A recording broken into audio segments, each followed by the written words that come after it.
the heat within his blood subsiding, young Druhfalgor collapsed to the ground side by side with his companions, who had all crawled out to the mossy glade. Each of them were panting, attempting to draw air into their respective lungs. The leaf-clad man who had led them to this strange harbor was nowhere to be seen, but the party could hear unsettling giggling around them. Mist had pooled into the woods so that it was impossible to see more than 10 feet in any direction. Woony recovered his voice first and said, Surely we are among the dead, having been slain. Has my watch concluded? Druhfalgor and Gnarwimble exchanged questioning expressions while Frumffle shook his wings and screeched. The sound pierced the mist and stung at the lad's ears. They could hear quiet chatter from somewhere in the trees. Druhfalgor wondered if they were not the subject of some curious debate. Gnarwimble at last spoke. You live yet, Sergeant Woony. Druhfalgor offered his own advice. Unless we've all been slain and rise now as ghouls together. Before any of them could continue the debate or even begin to stand up, sheafs of minuscule but sharp missiles began to fly toward their faces. As the party scrambled to their feet, the laughter from the trees became louder. Gnarwimble threw back the hood of his robe in irritation and scorned the voices. The old sage was not much bigger than the man who lured them here, yet his fury was large. It barreled out of the bent-over gnome's chest like a boulder rolling down a mountain slope. You have tested the limits of an old wizard's patience. Present yourselves properly so that I might skewer each one of you with your own needles. For a moment there was complete silence, after which uproarious giggling could be heard extinguishing Gnarwimble's attack. Our young hero, too, had lost his rage completely. Such was the joy of seeing his mentor's rage directed upon someone besides himself. Come now, tiny friends. Can we not have a truce? After all, we are grateful for your intercession to have brought us here from the danger we were in. I really do not wish to see my friend burn your forest, nor do we want to waste any more of your arrows. There was more hushed discussion, after which, presumably the same tiny, strange man who had beckoned them, in his clothing made of oak leaves, came forward through the mist, along with a number of his kinsmen, all dressed in various leaves and flower petals stitched together using sleep vine fibers, meticulously spun into thread. Out of danger? Laughed the tiny man. You are after all lured into my trap. Whether 'tis for gain or for provision of our guts, choose the very prerogative. Gnarwimble then complained. Can you understand the word this creature speaks? Druhfalgor no longer found humor in the situation. To have been duped by a fairy is a serious problem. For all those who have wandered into strange wood pursuing them, few have returned. He began to think of ways to extract his friends from this thorny predicament. Truly, said the boy, it is your choice, diminutive friend. But know that a terrible evil, much worse than yourselves, is mounting an army across the lands to serve the vexed and twisted hand of Warlyrk.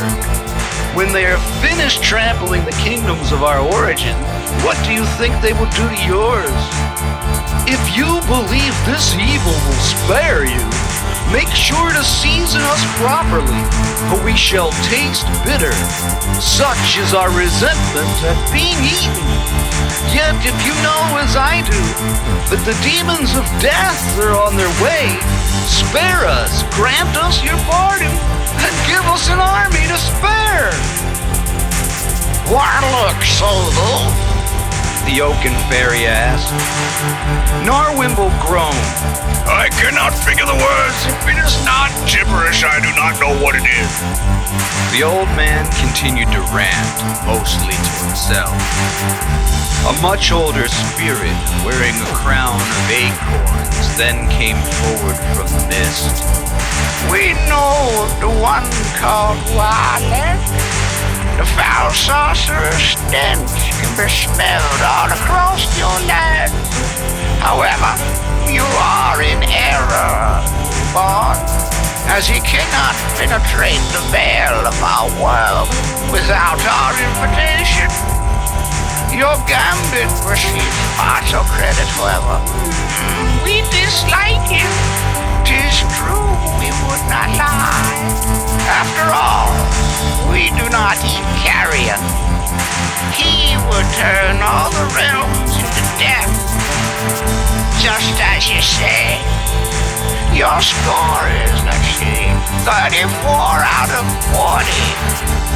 We then, with all interest in mind solely, grant ye pardon this one time.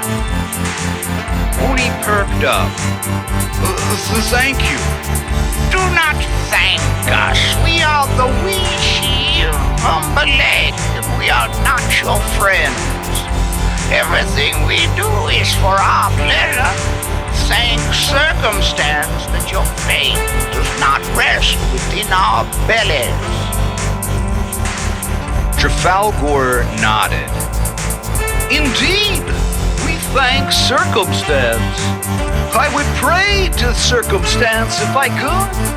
Regardless of your curious ways, we cannot help ourselves to be filled with gratitude, tiny lord. But how shall we ever depart your strange land? By the tunnel whence we arrived? Just then, there was a crashing sound of metal and wood. In the quiet of the fairy glade, the racket echoed out. Agitation crossed the faces of all the fairy within sight, their eyes turning dark. The little king yelled out, Why? Why must you do this, my lord? From the mist arrived a sullen-looking, square-jawed sprite, a sunflower cap upon his head, and leading a strange contraption made of metal and 2 inline wheels. A metal chain was woven through the wheels and squeaked as they spun. I must protest, said a disruptive fairy. Lord Donny, my lord, before I depart in exile, I beseech you not to eat yon strangers. The other fairies slapped their faces and clenched their fists in irritation. The tiny fairy king composed himself before speaking. You are wrong on 2 accounts, my lord. You receive no points. Firstly, there's no exile for the Fae, only death. And again, you are too late to intervene on the stranger's behalf, as I have already intervened. Their pardon was granted on condition. Bemused by the fairy called Malloy and his strange contraption, Druhfalgor's curiosity took hold. What crime has this man, under the laws of your fiefdom, committed to enjoy an early death? King Ludani then laughed, as did all the other fairies. Trouble yourselves not with his fate before I change my ruling concerning y'all. Here's quite literally our royal pain, my own spawn, and worthless nonetheless. Bad eggs go back in the pot, boy. Tears formed in Malloy's Malloy's eyes, but he remained stoically silent. You would murder your own child? Druhfalgor exclaimed, shocked. And eat him? I think nay. We are at your mercy, but I will not leave here knowing you planned such a fiendish act. Gnarwimble, Frumffle on his shoulder, grumbled in agreement. Woony, too, positioned himself for yet another battle, not having fully recovered from the last. The fairies all laughed hysterically. A sly grin came over Lugdani's face. He shall be your burden then. Malloy looked toward the party of strangers with hopeful eyes. Aye, 'tis a fair deal, Said Lugdani. Begone. Said the Fairy King with disgust. Malloy pushed his bicycle over to his new companions awkwardly, but Druhfalgor shook the tiny creature's hand, which was cold and slimy. With a wave of Lugdani's diminutive hand, one of the fairy folk came forward, taking a drag from a long pipe, and blew a cloud of smoke over the companions. For a moment, all was white and blind, but after, when the smoke was all but cleared, they found themselves upon the dewy meadow that was Burger Downs. The rain was drizzling and the sky was gray. Druhfalgor sighed, orienting himself against what light there was, pointed the way. Let us be off, then. Indeed, said Gnarwimble. As they marched, Malloy kicked off and leapt upon his bicycle. He pedaled slowly and only occasionally in order to stay relative pace with the group. Gnarwimble, Druhfalgor said after a while. we've had no time to discuss what happened. Those shadows, what were they? Gnarwimble then explained. They were indeed shadows, lad, yet fiends as well. They serve Nightshade, who in turn serves Warlyrk. They must have scouts or tracked us down. Either way, they were quite lucky. But they will return. Woony hrumphed in agreement. I have seen them before. They come and go from Ilmir, that fell lake below Darkhold. What do they do? I do not speculate. I don't speculate. I used to hide from them, to find them turned upon us with nowhere to run. It was like drinking boiling fat. Who is Nightshade? Asked Druhfalgor. What is Nightshade, my lad? What? For Nightshade is not even a beast, but a thing. A terrible idea brought to life. Like a worm, cut it and it becomes two. Like glass, break it and it becomes thousands. Like a still lake, stab it and it ripples in every direction. Nightshade will send its shadows through the open windows of your sleeping people, enter the dreaming minds and animate the bodies beyond their control. Possession. We should add anxiety to our urgency, child. Druhfalgor hiked in silence for some time. Neither did one of his companions break it for him. But Malloy's bicycle squeaked continuously, the sad fairy riding upon it with a glum look upon his face. What in the gods is that? Asked the lad, irritated. Malloy smiled. "'Tis a peddling mount from an elsewhere world. Is it made from iron? It appears as hard as plate, asked Woony. Nay, 'tis titanium. Lighter than iron, hard as steel. So steel, you stole this conveyance? Borrowed it, friend. It means nothing to them. Still grows from the ground, and the people of that elsewhere world make their homes inside of it. There, the people are all consumed by some kind of madness. They live in the sky and travel in hovering eggs. And yet you travel upon this peddling machine, said Druhfalgor, as if concluding an argument. 'Tis common enough among the lads and lasses of their people. They are not attuned to the eggs, for their insanity is still forthcoming. I have seen those among their elders who peddle as well, if I'm not lying.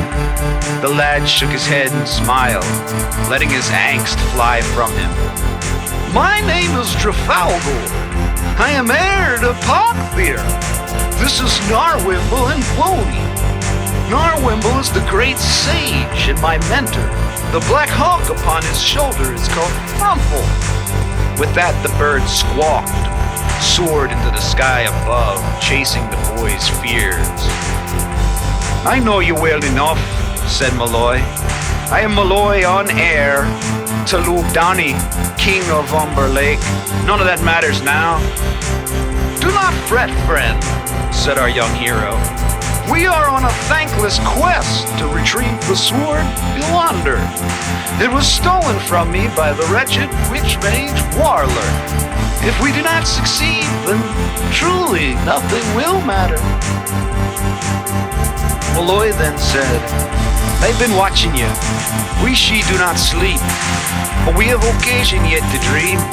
From within such occasion I saw the lot of you. As I tranced, your predicament was made known to me.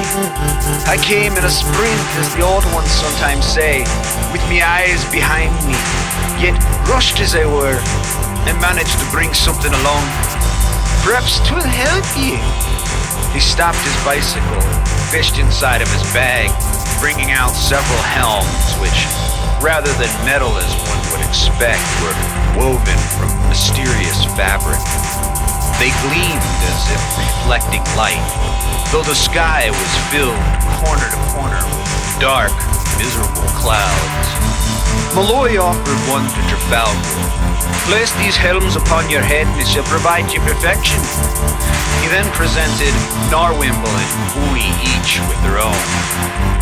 Placing it upon his head, the lad did not feel any different, but he smiled and breathed deeply. You are already proving your usefulness, friend. Welcome, Malloy. The cragged old gnome, stressed out soldier, both donned their fairy helms, and the party continued their march over the downs. How far do dogs hold, Gnarwimble? asked the boy. The old man laughed. I suppose that will depend on the number of detours. They marched in time, the setting sun, seen from a great height, but black dots on a black painting. Deep, grim orange floods grew along the horizon in the west, and the mountain range to the east sank into darkness. At last, Druhfalgor said, I shall not add anxiety to my urgency. Though your wisdom is beyond dispute, Gnarwimble, I will die myself over and over before I allow the ransomed Warlyrk to bring death to our world. I am not strong, I am not brave. I am neither smart, nor do I carry the passage of days in my bones, but I am me. I am Druhfalgor, what little there is of me, and the sword Pyllandar belongs to me. This is just what is happening, and there is no other course but forward into the barrel. For your misguided loyalty in me, I should say that I love you. I am a mere 12 years old, so I understand that I will never say anything so terribly uncomfortable. But know that it is true. The way that the triangle has 3 sides. And know that a triangle shall have 3 sides from now until the end of time. And even then, probably. Our young hero stifled his emotions the best he could, but they came despite him. It was just like when he and Tralian had stolen 2 bottles of their father's wine from the cellar and took them to the river's edge, where they hid among the tall reeds and drank from the bottom as if they were battle-worn warriors passing the moment between skirmishes. At first, Druhfalgor had felt nothing at all, but then the warmth began in his head and traveled down through his limbs and torso. The brothers tossed pebbles into the water and laughed. Druhfalgor recalled this was the closest they had ever been, or would be. In their newfound drunkenness, they hugged on each other joyfully and stumbled about, cracking jokes. They explored this new state of mind in earnest. Druhfalgor also recalled feeling as if he were moving underwater. They made fun of each other, but it wasn't their normal bickering. They did it with love and the spirit of brotherhood and being together. But somehow, Druhfalgor spoke the words he would regret. The thought seemed to have formed after it was spoken. He could not explain it. He did not mean any harm, but he was overwhelmed by drink, and he found himself becoming overcome with panic. He wished to take it back, but it was done. There was no other course forward into the peril then either. "Take it back!" Tralian had cried, filled with sadness and anger. "You could not say that! You could not say that!" The 2 brothers had tears, but they were for themselves, not each other. Druhfalgor felt as if the world were ending. Said Druhfalgor, I am sorry. But it was useless. Druhfalgor did not even like thinking about their mother, Erlyn. She was the most beautiful creature the world shall ever see. That is what their father, Pyllandar, often said when he himself lay dying. Druhfalgor could not remember her face, although he often tried. Yet his father spoke truly. She was the most beautiful creature. At the burial, the lad could not bring himself to cry, though he commanded himself to do so. And there was his baby brother, in the arms of their aunt, Tothra, crying endlessly. "He only wants to feed at her breast," Druhfalgor had coldly thought to himself at the time. "I am the one who watched them carry her lifeless body away, who saw the bloody bed linen, the one who poured their father cup after cup. I am the one who will miss her laughter." Into the evening, the companions marched, moving slowly, but without break. Druhfalgor moved to his teacher's side. "Gnarwimble, does our sorrow mean anything? Not the sadness, but the part where we see what we've done wrong and are remorseful." The old man responded to the child in the measured voice of their lectures. "It is everything. I have done my brother harm. If I find a way to live for no other reason, it will be to beg forgiveness at his feet." The old gnome put his hand around the lad, held it tight, giving it a squeeze before letting go. "Warlyrk does not stand a chance against you," Gnarwimble said, stifling his own emotions.